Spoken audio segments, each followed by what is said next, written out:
જોઈ રહ્યા છો KP news channel. Editor in chief Rafiq શેખની સાથે. સલાબતપુરા પોલીસ સ્ટેશનના ગૌમાંસ ગુનામાં નાસ્તા ફરતા રીઢા આરોપી રહીશ ઉર્ફે ભૂખડ મતીન શેખને ઝડપી પાડી સુરત શહેર ક્રાઇમ બ્રાન્ચ મદદનીશ પોલીસ કમિશનર શ્રી તથા પોલીસ ઇન્સ્પેક્ટર શ્રી ક્રાઇમ નાવના માર્ગદર્શન હેઠળ ધાડ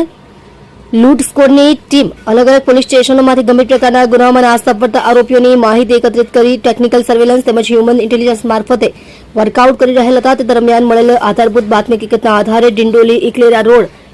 અલમદીપ સોસાયટીના નાકેથી ગૌવંશની ગેરકાયદેસર કતલ કરેલ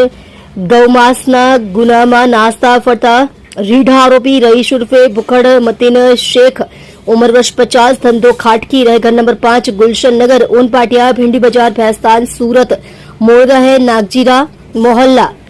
ब्रुहारपुर मध्य प्रदेश नाने झड़पी पाड़ेल છે. પકડાયેલ આરોપી વર્ષોથી ગેરકાયદેસરના ગૌમાંસ ધંધામાં સંકળાયેલ છે, જેમાં ભૂતકાળમાં અંકલેશ્વર, કામરેજ, ઓલપાડ, ડિંડોલી તથા અઠવા પોલીસ સ્ટેશનમાં પકડાઈ ચૂકેલ છે, જેમાં અઠવા પોલીસ સ્ટેશનના ગુનાના જામીન ઉપર મુક્ત થયા બાદ 1 માસ પહેલા અનસ રહે ખરોડ ગામ અંકલેશ્વર નાવ પાસેથી ગૌમાંસ મંગાવી તેના સાગરીત રિક્ષા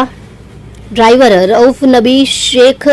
નાઓ દ્વારા અત્રે સુરત મુકામે અકરમ ગાંડુ અકલમ તથા સાકિર મૌલાના નાઓને આપવા સારું મોકલતા દરમિયાન રઉફ બની શેખનો